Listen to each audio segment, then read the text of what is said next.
गीता एक गरीब लड़की है। वह बिन माँ बाप की बेटी है, इसलिए उसकी सास और उसका पति उसे ज्यादा कुछ नहीं कहता। गीता के घर में गीता की ही चलती थी। वो जो कहती थी उसकी सास और उसका पति बिना कुछ कहे मान लेता था, क्योंकि वह एक बिन माँ बाप की बेटी थी और उसने शादी से पहले बहुत दुख दर्द सहा था। गीता घर का कोई काम नहीं करती थी। उसके घर का सारा काम उसका पति और उसकी सास करती थी और कुछ काम उसकी बेटी भी करती थी। गीता तो रोज अपना पर्स लेकर बाहर घूमने चली जाती थी। गीता को कोई कहता भी नहीं था कि वह इस तरह रोज बाहर न जाए या घर का काम करे। घर का काम उसका पति और उसकी सास कर लेती थी।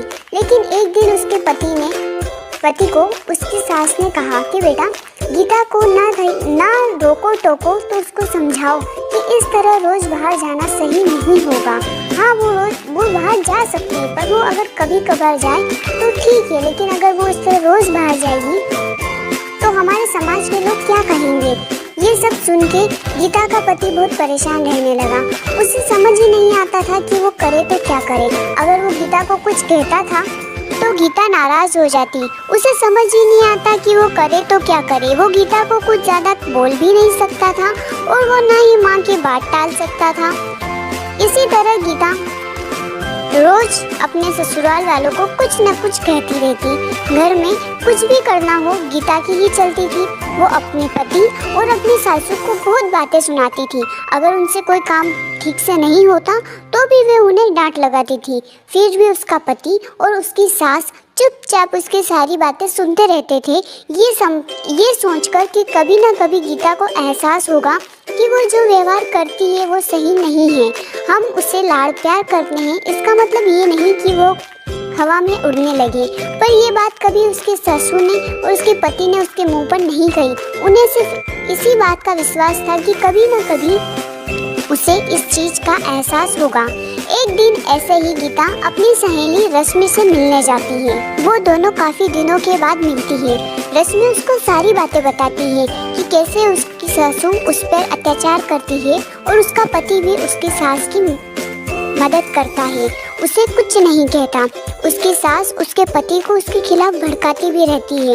वो चाहे कितना भी काम कर ले, कितनी भी अच्छे तरीके से घर की सारी साफ सफाई करे, सारा काम करे, फिर भी उसकी सासू उसमें नोकझोंक निकाली देती थी और उसका पति भी उसकी माँ का साथ देता था। जब ये बात रश्मि ने गीता को बताई तो गीता को एहसास हुआ कि वो तो अपने पति और अपने सासू के साथ इतना बुरा व्यवहार करती है, घर का कोई काम नहीं करती, फिर भी उसकी सासू और उसका पति उसे कुछ नहीं कहता।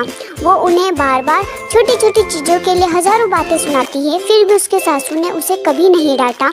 ये सुनकर गीता को अपनी गलती का एहसास होता है और वह घर जाकर अपनी सासू के सामने रोने लगती है।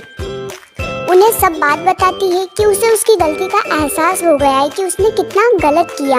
तब उसकी सास उसे कहती है कि बेटा रो मत, हमें विश्वास था कि तुम्हें एक न एक दिन अपनी गलती का एहसास होगा और तुमने गलती चाहे कैसी भी की हो, लेकिन तुम्हें अपनी गलती का एहसास हो गया, बस यही बड़ी बात है।